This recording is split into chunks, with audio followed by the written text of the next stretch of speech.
అవుతుంది.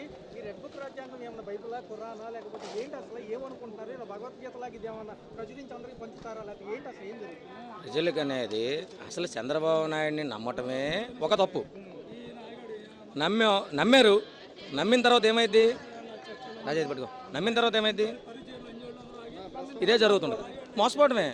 ఇప్పుడేమంటాడు? సంపద సృష్టిద్దాం అనుకున్నాను, మీరు ఏదైనా ఉంటే షోలో చెప్పండి అంటాడు. ముందేం చెప్తాడు? మేము అందరికి ఇస్తామండి, ప్రతి ఓళ్ళకి. అంటే మా జగన్మోహన్ రెడ్డి మంచోడు కదండి. ఎందుకు చెప్పనా?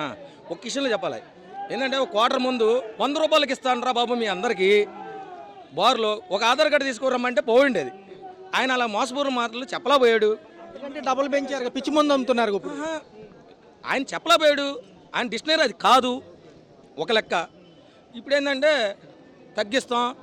జగన్ మజ్జిపానపు పీరియడ్లో మందు కొట్టావు జగన్ అన్నాడు. ఏం బీకాడు? ఏదైనా ఇష్యూ వస్తే సనాతన ధర్మం అంటాడు. నెల రోజులు కనపడ్డు. ఇవన్నీ అయిపోయిన తర్వాత ఒకడు దావిసి వెళ్తాడు, ఇంకొకడేమో మాల వేసుకుంటాడు. ఏం మాలది? చెప్పులు వేసుకున్న మాల అనేది సనాతన ధర్మంలో ఎక్కడ చూడలేదండి. హిందూ సాంప్రదాయంలో ఎక్కడ కూడా మాల వేసుకున్నాడు, చెప్పులు వేసుకోడండి. ఆయన పెన్ డ్రైవ్ ఏదో కిరణ్ రాయల దగ్గర ఇరుక్కుపోయిందంట. అంటే ఆయన ఉనుకో పెడుతున్నాడేమో, మనకేం తెలుసు? మనం అనకూడదు. ఆ కిరణ్ రాయలు ఏంటనేది ఒక సాధారణమైన కారు డ్రైవర్ అతను. మా దగ్గర అన్నీ ఉన్నాయి, మేము చెప్పగలం. ఏంటి? గతంలో 30,000 మంది మహిళలు మిస్ అయ్యారన్నారు. ఇప్పుడు మహిళ డైరెక్ట్గా వీడియోలు చూపిస్తుంది. నాతో పడుకున్నాడు ఆయన అని చెప్పి క్లియర్గా చూపిస్తుంది. ఇప్పుడు మనకు కనపడవు. 8వ తరగతి చదివే అమ్మాయిని కూడా కడుపు చేసిన, ఒక సెకండ్, 8వ తరగతి చదివే అమ్మాయిని కడుపు చేసిన, రేపు చేసి చంపేసిన మనం వెంటనే సనాతన ధర్మం మేము ఆలేసుకుంటాం వెంటనే. మాకు వద్దండి. పార్టీలో ఎవరేం చేసినా మాలే. మాకు అసలు ఇబ్బంది లేదు. బాలకృష్ణ మీ అమ్మని తిట్టినా మాకు ఇబ్బంది లేదు. ఏంటి? ఎవరిని తిట్టినా ఇప్పుడు మా బెదర్, మా సారు అని అంటారు. అర్థమైందా? దీని గురించి మనం రాష్ట్రం ఆంధ్రప్రదేశ్ ఇవాళ చాలా ఇబ్బంది పడుతుంది. కేంద్రం సపోర్ట్ తక్కువ ఉన్నప్పుడే జగన్మోహన్ రెడ్డి పథకాలన్నీ అమలు చేశారు, కరోనాలో కూడా. మరి ఈయన ఎందుకు అమలు చేయలేదు? ఆయనకి ఇచ్చిందే 3 సంవత్సరాల పరిపాలన అండి. కోవిడ్ వచ్చి ఇండియా ఇండియా కాదు వరల్డ్ వైడ్గా ఇబ్బంది పడుతున్నా కానీ ప్రతి వాళ్ళని పంపించి ఆంధ్రప్రదేశ్లో చచ్చిపోకుండా చాలా మందిని ఇంటికి తీసుకొచ్చి కాపాడిన వ్యక్తి జగన్మోహన్ రెడ్డి అండి. ఏంటి అయిపోయింది? ఆయనకి వచ్చిందంతా 3 సంవత్సరాలు అండి. 3 సంవత్సరాల పరిపాలనలో నా దగ్గర ప్రతి ఉన్నాయండి. ఎన్ని ఫిషింగ్ హార్బర్ కట్టాడు, ఎన్ని మెడికల్ కాలేజీలు తెచ్చాడు. ఇప్పుడు ఎక్కడి నుంచి వచ్చింది? ఉద్దానం ఎంత? 750 కోట్లు పెట్టి కట్టాడు. ఇవాళ 4 పోర్ట్లు, ఇవన్నీ 17 మెడికల్ కాలేజీలు. ఇవాళ ప్రైవేట్ ప్రారం.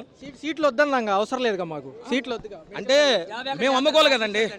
మేము అమ్ముకోవాలిగా, చేయగలిగింది ఏముంటుంది? మేము అమ్ముకోవాలి. మా లోకేష్ గారు ఇది చంద్రబాబు నాయుడు పరిపాలన కాదండి. ఇది నో, ఓన్లీ లోకేష్ భువనేశ్వరి పరిపాలన. ఇది చంద్రబాబు గారు మన మంటలు కూడా అనకూడదండి. పరిపాలన అనేది చంద్రబాబు కాదు, ఇది లోకేష్ గారిది. పవన్ కళ్యాణ్ కూడా అంత సీన్ లేదు. 2 ముక్కలు మాట్లాడాడు పవన్ కళ్యాణ్. ఏం మాట్లాడతాడు తెలుసా? మీ అందరం గౌరవిస్తాం, మీ అందరం కాపాడుతాం అని అంటారు.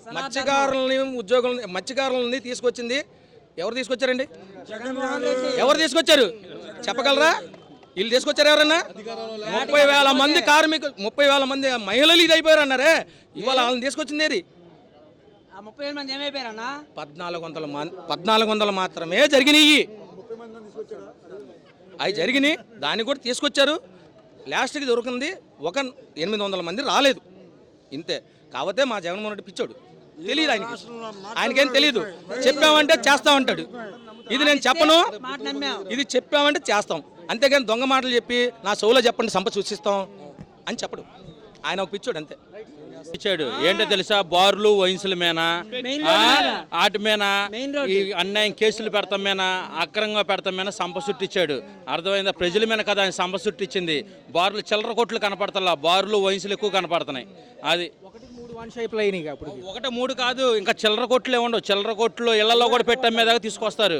అది ఆయన సనాతన ధర్మం అని చెప్పేసి గుళ్ళో చెప్పులు వేసుకెళ్ళిపోతాం.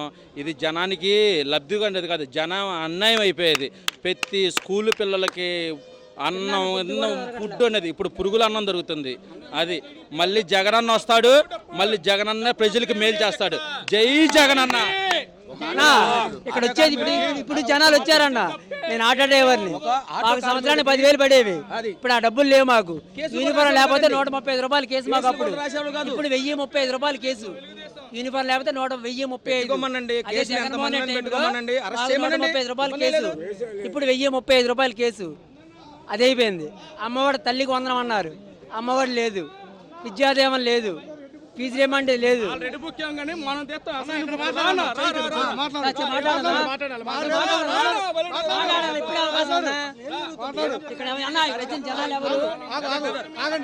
కార్యకర్త అయినా సరే ఇవాళ పార్టీ మారుతున్నాడు. ఎంత బాధ కలిగిందో సంఘటన ఎలా అనిపిస్తుంది అసలు? ఈ సంఘటన ఎలా అనిపిస్తుంది? ఎందుకు రెడ్ బుక్ అంటారు? రెడ్ బుక్ సంగతి పక్కన పెడితే మా కుటుంబం, మా నాన్నగారి కాడి నుంచి మేమందరం పక్కా టీడీపీ. మా నాన్నగారిది సైకిల్ షాపు, సైకిల్ సింబల్. అలాగే నేను కూడా పక్కాగా టీడీపీ అంటే మాకు విపరీతమైన అభిమానం. అది జీర్ణించుకుపోయింది. జగన్ గారు అటు వెళ్తున్నాడంటే ఇటు నుంచి వెళ్ళిపోతాను. కానీ వాళ్ళు జగన్ గారిని కలిసే అవకాశం ఉంటుంది అని చెప్పి వచ్చా. అంతే. ఇంతమంది ఫాలోయింగ్, ప్రతిపక్షంలో కూడా ఇంతమంది ఉన్నారు ఆయన వెనక అనేది. ఇప్పుడు చూసి ఇలా నిలబడ్డా. ఇప్పుడు నేనేం మాట్లాడితే, నేను ఒక ఆటో డ్రైవర్ని మొన్నటిదాకా. ఇప్పుడు చిన్నగా వ్యాపారం చేసుకుంటున్నాను. చంద్రబాబు హయాంలో ఇప్పుడు కొత్తగా జీవో వచ్చింది. ఆ బళ్ళు అనేది ఫ్రీ పర్మిట్ చేస్తానంటున్నారు. దానివల్ల రోడ్డు మీద బతికే ఆటోవాడు, బళ్ళు కొనుక్కొని అమ్ముకునే వాళ్ళు, ఫైనాన్స్ సహా ప్రతి వాళ్ళు కూడా ఉరేసుకొని పురుగుల మందు తాగి సచ్చే పరిస్థితి ఉంది. అదే మా జగన్ ప్రభుత్వంలో ఏమైందంటే, మా జగన్ అని ఇప్పుడు అన్నా, నేను జగన్ అనేవాడిని, మా జగన్ అని. అరాతొరా ఎవరైనా కూడా ఎక్కడోడైనా వచ్చి ఇక్కడ బతికేవాడు. కేసుల పరంగా బండి కాగితాలు ఏమైనా లేకపోతే కేసులు రాసేవాళ్ళు, ఇంకోటి రాసేవాళ్ళు కాదు. సంవత్సరానికి 10,000 రూపాయలు డబ్బులు వేశారు. ఇవాళ సంవత్సరానికి 10,000 రూపాయలు కాదు, 10 పైసలు వేస్తాను కూడా చెప్పట్లేదు. పైగా బస్సులు ఫ్రీ అంటున్నారు. కొత్తగా మళ్ళీ సిటీకి అవసరం లేకుండానే డైరెక్ట్గా ఒక జీవో లాగే తీసుకొచ్చేసి ఇచ్చేస్తానంటున్నారు. ఇది వరకు ఎంతవరకు? ఇది మాకు చిన్న దెబ్బలు తగిలితే దానికి మందు వేసుకున్నాం. కానీ ఇది సాగు దెబ్బ. ఇది ఖచ్చితంగా వేల మంది చచ్చిపోతారు. అది ఆటో అనేది ప్రతి ఆటో తోలే డ్రైవర్ కాడి నుంచి, ఆటో ఓనర్ కాడి నుంచి, ఆటో కన్సల్టెన్సీ వాడి కాడి నుంచి, ఆటో ఫైనాన్సర్ కాడి నుంచి ప్రతి వాళ్ళు ఎంతో కొంత ఇప్పటికే దెబ్బల మీద దెబ్బలు తగిలి చాలా ఇబ్బంది పడతానే ఉన్నాం. ఇది సిటీ పర్మిట్ కొన్నామన్నా వాస్తవంగానే మాట్లాడుతున్నాం. మొన్న మేము బొత్స సత్యనారాయణ గారితో మాట్లాడాం 3 రోజుల క్రితం. ఆయన కొద్దిగా బిజీగా ఉన్నారు. మీరు నెంబర్ ఇవ్వండి, నాకు అందజేస్తా అన్నారు. అది నేను ఎదిరించి పోలీసు వాళ్ళని కూడా రిక్వెస్ట్ చేసి బతిమాలి వెళ్ళిపోయి మాట్లాడదాం అనుకున్నాను. అది ఖచ్చితంగా అవుతుంది. అలా ప్రతి సంవత్సరం డే టు డేటు 10,000 రూపాయలు, 5 సంవత్సరాలు 5 10 50,000 నేను తిన్నా. అయినా నాకు జగన్మోహన్ రెడ్డి అభిమానం కానీ, జగన్ రెడ్డి మీద నాకు ఆప్యాయత కానీ, ఆ పార్టీ మీద నాకు ఇది లేదు. కానీ ఇవాళ 50,000 కాదు, 20 లక్షలు పోయేలాగున్నాయి. 20 లక్షలు పోయేలాగున్నాయి. అది నా పరిస్థితి అండి, నా భార్య పిల్లల పరిస్థితి ఏంటి. నాలాంటి చాలామంది ఉన్నారు. అది నా పరిస్థితి నాకేం అర్థం కావట్లేదు. మీరు చూసుంటారు కదా. మన రాష్ట్రానికి ఏమి ఇవ్వరండి. ఈయన అడగటానికి అనేక రకాల కారణాలు మీకు తెలిసి చాలా. అంటే సార్ ఆల్రెడీ పోలవరం, అమరావతి, విశాఖకు ఇస్తున్నారు కాబట్టి కూడా తగ్గిస్తున్నారుగా. అవును సార్, అవును. సూపర్ 6 ఒక్కటి కూడా లేదు. అప్టర్ క్లాస్, అమ్మఒడి, తల్లికి వందనం, విద్యా దీవెన, వసతి దీవెన, రైతులకి అన్నదాత సుఖీభవ. ఎంతమంది పిల్లలు ఉంటే అంతమందికి 15,000 అన్నా సాధ్యం. ఇప్పుడు నా దగ్గర ఏం లేదు. ఇది నేను కొంచెం అప్పు ముడితే సంపద పెంచి చేస్తానని అప్పుడు చెప్పారా? లేదు సార్, అప్పుడు ఇవ్వలేదు హామీ. అలాగే ఓట్లకి వెళ్ళినప్పుడు నేను సంపద పెంచి చెప్తా మా కోటే నేను చెప్పారా? లేదు సార్. నీకు 15,000 అందరికి మోసం చేశారు. ఆఖరికి ఇసుక ప్రతి ఎమ్మెల్యే డంపులు చేసి అమ్ముకుంటున్నారండి. ఎంత దారుణం. ఉచిత ఇసుక అన్నారు, ర్యాంపులకి వెళ్ళంగానే అసలు ఊరినే పోతామన్నారు. ఏం లేదు అంతా మోసం. చెప్పడం కూడా అనవసరం. ఏపీలో 0 గవర్నమెంట్. ఏంటి సార్, కౌన్సిలర్లు రావడానికి 10 లక్షలు అంట ఒక్కొక్కరికి, వైసీపీ కౌన్సిలర్లు. ఏం నిజమేనా? అవును, మరి ఏం చేస్తారు? జనరల్గా ఓట్లు అయితే వాళ్ళకి వేయరు, కూటమికి వేయరు, డబ్బులు ఇచ్చి కొనాలి. అటు నారాయణ వీళ్ళ అబ్బాయి రెడ్ బుక్ రాజ్యాంగం అది ఎంతకాలం ఉంటుంది ఎంతకాలం జరుగుతుంది. ఏంటి సార్ పాత నాయకులు కామ్గానే ఉన్నారు, ముద్రగడ గారిపైన దాడి ఎందుకంటారు? ఈ పిఠాపురం ఎమ్మెల్యే అని చెప్పి అనుకుంటూ నినాదాలు చేస్తున్నారు. ఎవరిని ఏ పార్టీ వాడైనా అంత భౌతిక దాడులు చేయకూడదు, తప్పు కదా. బొమ్మాడికి రాను కదా. పైగా ఆడికి పిచ్చి వచ్చింది మెంటలాడు, ఆడు తెలియకుద్ది ఇప్పుడు అక్కడికి వచ్చి కుదుతారా సార్? కాదండి, తాగినాడిని ఆటో వెళ్తుంది, దానికి ఎదురుగా నడుస్తాడా? చెప్పండి మీరు. అదే సార్, అదే ఏదో సమంజసంగా లేవు సార్ ఇవన్నీ అసలు ఎందుకంటే సార్ మీకు చెప్పటం అవును సార్. వాళ్ళు అయిపోయిందండి. చంద్రబాబు నాయుడు గారు మైండ్ కూడా సార్ ఇంట్లో ఆయనకి 80 ఏళ్ళు దగ్గర వచ్చేస్తాయి. ఢిల్లీ ఎన్నికల ప్రచారానికి వెళ్ళారు. ఢిల్లీ ఎన్నికలు ఇవాళతో ముగిపోతున్నాయి ఆ ప్రచార అంశాలు, సో అందుకని అక్కడ ప్రచారంలో ఉన్నారు. కేజ్రీవాల్కి ఈయనకి సంబంధం ఏంటి? కేజ్రీవాల్ ప్రజల మనిషి, అంటే బీజేపీకి పోటీగా అంటున్నారు కదా సార్ ఈయన. బీజేపీ ఎట్ట మోసం చేస్తుందో, కూటమి అంటేనే మోసం. ఓకే, 12.75 lakhs ఇన్కమ్ ట్యాక్స్ అన్నారు. ఇన్కమ్ ట్యాక్స్ ఎవరు కడుతున్నారండి? అవును సార్. పేదవాళ్ళు, చిన్న ఉద్యోగాలు చేసుకునే వాళ్ళు, వ్యాపారాలు చేసుకునే వాళ్ళు కడుతున్నారు. 4 లక్షల లోపే ఉంటుంది కదా సార్ ఆదాయం వెళ్ళాలి. వాళ్ళ కార్లు కూడా లేవు. మేము కార్లు లేవని ఏది ఎలక్షన్ అఫిడవిట్లో ఇస్తారు, అది నిజమా? చెప్పండి సార్. కేంద్ర బడ్జెట్ ఈ తెలుగు సన్నాసులు కాబట్టి చంద్రబాబు నాయుడు, పవన్ కళ్యాణ్ సన్నాసులు కాబట్టి పథకంగా ఉన్నారు. కేంద్రం మద్దతు వీళ్ళు లేకపోతే లేదు. అలాంటప్పుడు గట్టిగా అడగాల్సింది పోయి అడగలేదు. రాష్ట్రానికి అన్యాయం జరుగుతుందంటున్నారు. వీళ్ళకన్నా వీళ్ళు ఎంత దద్దమ్మలు ఎవరు లేరు. పవన్ కళ్యాణ్ చంద్రబాబు నాయుడు దద్దమ్మలు ఈ 5 సంవత్సరాలు దద్దమ్మలు. అంటే సార్ బీహార్ రాష్ట్రం నితీష్ కుమార్ అన్ని తెచ్చుకున్నాడు. ఈ చావటలకి అయింది. అంటే ఎందుకు సార్? ఎందుకని అంటే ఆల్రెడీ నిధులు ఇచ్చున్నారు కాబట్టి ఇవ్వలేదంటారు. నిధులు ఇస్తున్నాడు, ప్రత్యేక హోదా మనకి రావాల్సిందే ఇచ్చాడా సరిగా? లేదు సార్, నిజమే. ఇద్దరు చవరదాకా మరి ఎన్ని చెప్పుకున్నా అంతే. ఈ 5 సంవత్సరాలు తప్పదు. ఈ 8 నెలల పాలనలో పథకాలు ఇవ్వాలన్నా అప్పు పుడితేనే అంటున్నారు కదా. వేస్ట్ పథకాలు ప్రకటించాడే కానీ దేని పనికి అసలు ఏం ప్రకటించాడు, ఏం చేశాడు వీడు కాదు. అసలు ఈ కూటమి ప్రభుత్వమే చండాలం. సార్ చూసుకుంటే ఈ ఢిల్లీ ఎన్నికలు ఎలా ఉండబోతున్నాయి? ఢిల్లీ ఎలక్షన్స్ కి ఈ రోజుతో సాయంత్రంతో ముగియబోతుంది ప్రచారం. ఆల్రెడీ బాబు గారు కూడా వెళ్ళారు కదా. పదాలు మనకి తెలియదు కదా. ఏంటి సార్ మరి ఎలా ఉంటుంది? 4 ఏళ్ళు మరి ఇప్పుడు ఏమో బడ్జెట్ కొద్ది కోల్పోయినట్టే అంటున్నారు. బడ్జెట్ కోల్పోయినట్టే చేసేదే.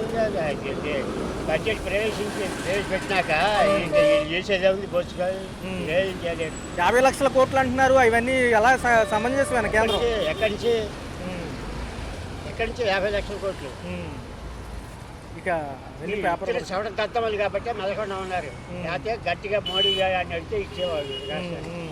ఏంటి సార్ మరి ఏంటి నాగబాబు గారు ఏదో చెప్తున్నారుగా మొన్న పొంగనూరు. నాగబాబు గారు ఏం పీకుతారు వాళ్ళు, అలా ఏం కాదులేండి. ఏదో కూటమి ప్రభుత్వంలో అంటే 20 సీట్లు వచ్చేటప్పటికి ఇదే అయింది. కొన్ని పథకాలు ఎమ్మెల్సీ ఎన్నికల తర్వాత ఇస్తా అంటున్నారు, పట్టభద్రుల ఎమ్మెల్సీ. ఏది ఇష్టం పెంచి పార్టీ అవుతుందా? కరెంట్ ఛార్జీలు ఇష్టం పెంచేసి అన్ని ఇష్టం పెంచేసి అప్పుడు ఇస్తాడా? ఆడిచ్చేది అంటే మా డబ్బులేగా. ఇంకా పురంధేశ్వరి గారు 2027 ఖచ్చితంగా జమిలీ ఎలక్షన్స్ ఉంటాయి. దాని తర్వాత 100 రోజులకి రాష్ట్రంలో ఎలక్షన్స్ అంటారు. అప్పుడు కూటమి వస్తుంది. ఒంటరిగా పోటీ చేయమని వీటిలో వైఎస్ రాజశేఖర మాకు జగన్తో వస్తాడు చూస్తాను. ఏం లేదు సార్. ఏంటి సార్ మరి మన రాష్ట్ర బడ్జెట్ ఫిబ్రవరి మధ్యవారంలో ఉంటుంది అంటున్నారు, ఎలా ఉండబోతుంది? మధ్యవారంలో ఫిబ్రవరి మధ్యలో మన రాష్ట్ర బడ్జెట్ ప్రవేశపెడతామంటున్నారు, ఎలా ఉంటుంది? ప్రవేశపెడతారండి అంతే అయిపోయాక అన్ని మాఫీ అయిపోతాయండి. వచ్చేదాకా ఎవరికి నమ్మకం లేదు. స్టేషన్లో ఎక్కువగా బడ్జెట్ పెంచాలని అంటున్నాడు. ఇప్పుడు అమరావతిలో స్థలాలు అందరూ అమ్మవాళ్లే కొంటారుగా. మళ్ళీ చుట్టుపక్కల 21 గ్రామాలకి చల్లదంటున్నారుగా. మరి అమరావతి ఒక చోట చెల్లిద్దానంటే ఎట్లా? కృష్ణా జిల్లా వరకు అంటే ఎట్లాగా? మరి సంపద సృష్టి ఎలా సృష్టిస్తారు సంపద? సూపర్ 6 ఏమైంది? అమ్మో నా వల్ల కాదు, ఖజానాలో డబ్బులు లేవు, తర్వాత చూద్దాం. సూపర్ 6 అప్పు ముడితే అప్పు పుడితే అప్పు పుట్టాలని సంపద సృష్టిస్తున్నాడు. ఇలా ట్రాఫిక్ మీద చలానాలు వేస్తున్నాడు, భారీ బడ్జెట్ లో దెబ్బతున్నాడు బాగానే. రోడ్ ట్యాక్సీలు అనేసి అన్ని చాలా రకరకాలుగా ట్యాక్సీలు వేసి వాహనాల దగ్గరికి బాగానే చేస్తున్నాడు. ఇంకా అంతకుమించి ఇంకా సంపద ఏం సృష్టిస్తాడు చంద్రబాబు నాయుడు? అంటే మొన్న ఏమనుకున్నామంటే అన్నీ అయిపోతాయి, ప్రజలు నేను చేయట్లేదేమో అనుకున్నాము అని చెప్పాను. కానీ ఇప్పుడు ఏం భయం వేస్తుంది. అవన్నీ భయం వేస్తుంది అంటే ముందు హామీలు ఇవ్వడం ఎందుకు? బాబు ఇప్పుడు ఎన్నోసార్లు చేశాడు ఇలాగా. ఇది కూడా బాబు గారికి లాస్ట్ ఎలక్షన్ అనుకుంటా నేనైతే పరిపాలన. మన పురంధేశ్వర గారు ఏం చెప్పారంటే 2027 ఖచ్చితంగా జమిలీ ఎన్నికలు ఉంటాయి, కేంద్రంలో జరిగిన ఎమ్మటనే 3 నెలలకు కానీ 100 రోజులకు కానీ రాష్ట్రంలో ఉంటాయి అంటున్నారు. అంటే మరి వీళ్ళందరూ కలిసి ఉంటారా, విడిపోతున్నారు? విడిపోవడం ఏంటి? ఇంకా రేపు డిప్యూటీ సీఎం కూడా లోకేష్ బాబుకి ఏదో ఇస్తారని చెప్పేసి ప్రచారం చేస్తారు. నెక్స్ట్ అవకాశం కూడా ఇంకా ఉండదు. కూటమి ప్రభుత్వం ఉన్నది ఇంకా వేస్టే, రద్దు అయిపోయినట్టే. కూటమి లేకుండా ఎవరి కాళ్ళు పరిపాలన పరిస్థిస్తారు నేను అనుకుంటాను. మరేంటి ఇప్పుడు డబ్బులు లేవని మనం క్లారిటీగా చెప్పారు. నేను ఎన్నో హామీలు ఇచ్చాను, నాకు భయం వేస్తుంది అన్నారు.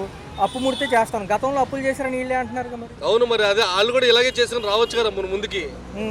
జగన్ లాగా ధైర్యం లేదు ముందుకు రావడానికి, ఆ సత్తా లేదు. ఏదో సూపర్ 6 పెట్టారు. అమ్మఒడి అన్నాడు, అదన్నాడు, ఇదన్నాడు, ఏ ఓడి రాలేదు. ఏమంటున్నారంటే ఉగాది నుంచి అంట ఉచిత బస్సుతో పాటు తల్లికి వందనం అంటున్నారు. ఒక పక్క డబ్బులు లేవని మొన్న చెప్పారు. నాకేం అర్థం కావట్లేదు. తల్లికి వందనం, డాడీకి ఇంధనం చేశాడు. ఇంధనం రేట్లు బాగానే ఉన్నాయి, అన్ని వస్తాయి, అన్ని పథకాలతో పాటు అది ఇస్తారన్నాడు. మందు మాత్రం ముందు సప్లై చేశాడు. సంపద సృష్టించేదే ఉంది. వాహనాల మీద డబ్బులు వస్తున్నాయి, మందు మీద వస్తున్నాయి, అన్నింటి మీద వస్తున్నాయి. మరొక అంశం ఏంటంటే దావోస్ వెళ్ళారు, చేతులు ఊపుకుంటూ వచ్చారు. జరిగింది ఏమి లేదు, 0% ఇన్వెస్ట్మెంట్. రెండో చూసుకుంటేనేమో తొలి అడిగి పడింది అంటున్నారు. ఇది నమ్ముతున్నారా? ఎందుకంటే కర్ణాటక తెలంగాణ తీసుకెళ్ళిపోయింది కంపెనీలను. ఎవరున్నారు ఇక్కడ సంపద సృష్టిస్తారని అన్నాడు. ఎక్కడెక్కడో పెడతాను ఇవి అని అన్నాడు. ముందు ఆయన చేసేది ఏంటంటే అమరావతిని డెవలప్ చేయాలి. ఉన్న వరకు నాకు తెలిసి అంతమించి రోడ్లు వేస్తే సుఖమే ఉంది. పేదవాళ్ళని పట్టించుకోవాలి కదా. ఇసుక లేదు, అన్నిటికి ప్రతి దానికి ఆయిల్తో సహా పెరిగిపోయినాయి రేట్లు. పేదవాడికి పని లేదు. చిన్న చిరు వ్యాపారస్తులందరూ రోడ్డు మీద పడిపోయి ఉన్నారు. ఎవరికి ఏ వివరాలు లేవు, ఏదీ లేదు. ఎక్కడి నుండి సృష్టిస్తాడు సంపద? కాకినాడలో పవన్ కళ్యాణ్ తిట్టి ఆరబో చేస్తున్నారు. ఏదో బాబు వస్తున్నాడు, వెళ్తున్నాడు, చేస్తున్నాడు అన్నా కానీ కనీసం ఎవరిని పట్టించుకోవట్లేదంట. అదేమంటే కాకినాడ నేను డెవలప్ చేస్తాను, అది చేస్తాను, ఇది చేస్తాను, పిఠాపురం ఇలా చేస్తాను అన్నాడు. ఇంతవరకు ఏది లేదు. ఏదో పవన్ కళ్యాణ్ ఆ గంటకు వెళ్ళటం కోసం ఆ రోడ్డు వేశారు. అది కూడా వేసేవాళ్ళు కాదేమో. అదేమనంటే అన్నాడు, మా చంద్రబాబు నాయుడికి భయపడ్డాడు చంద్రబాబు నాయుడు, నేను వెళ్తానని చెప్పి రోడ్డు వేయించాడని చెప్పి ఆయన చెప్పుకుంటున్నాడు. జనాలకి వీళ్ళు మేలు చేసేది అయితే ఏమీ లేదు, నాకు కనబడట్లేదు. 6 నెలల్లోనే ప్రభుత్వం విఫలం అయిపోయిందని నేను అనుకుంటున్నాను. సంక్షేమం లేక మరి పేదవాళ్ళ పరిస్థితి ఏంటి? అది ఈ పథకాలన్నీ అటకెక్కాయి. ఇవాళ ఏమో పెన్షన్ అందిందో లేదో కూడా చాలా మంది చెప్పలేకపోతున్నారు. 1వ తారీఖు వచ్చింది. మరి ఏంటి పరిస్థితులు ఏంటి అసలు? ఇవన్నీ ఎటు పోబోతుంది? ఏముంది, ముసలోళ్ళు ఇంకా ఎప్పుడు రేపు ఇంకెవడు చచ్చిపోతాడు, ఇంకెవడెవడు బతుకుంటాడని చూస్తూ ఉంటారు. ఆ పింఛన్ ఇంకోటి వర్తించిందని బాబు గారు చేసే పనులు అయ్యే. గతంలో చేసింది అయితే ఇప్పుడు కూడా అదే చేస్తున్నాడు. ఫిబ్రవరి మధ్యలో ఏదైతే రాష్ట్ర బడ్జెట్ ప్రవేశపెట్టబోతున్నారంటే ఏముందని? రాష్ట్ర బడ్జెట్ పెట్టినట్టు ఏముందని పెడతాడు ఆయన? ఏమైనా చేసి వర్క్ చేసి పెడితే బడ్జెట్ పెట్టాలి. ఏది లేని ఇంకేం చేసేదే ఉంది? హామీలని తొంగలో తొక్కడం ఏంటి? పోయినాయి కూడా. మనం చెప్పాడు కదా సూపర్ 6 అన్నది నేను ఇవ్వలేకపోతున్నాను, నా వల్ల కావట్లేదు అందరూ చెప్తున్నాడు. భయం వేస్తుంది అంటున్నాడు. ఇప్పుడే 6 నెలలకే భయపడితే 5 సంవత్సరాల పరిపాలన ఏం చేస్తాడు చంద్రబాబు నాయుడు? ఇక అటు నుంచి అటు బీజేపీ లాగేసింది పవన్. బీజేపీలోకి వెళ్ళిపోతాడు పవన్ కళ్యాణ్. చంద్రబాబు నాయుడు ఇంక ఇంటికి చదువుకోవడమే. ఇంకా వయసు అయిపోయింది కాబట్టి కాలం చూసుకోవడమే.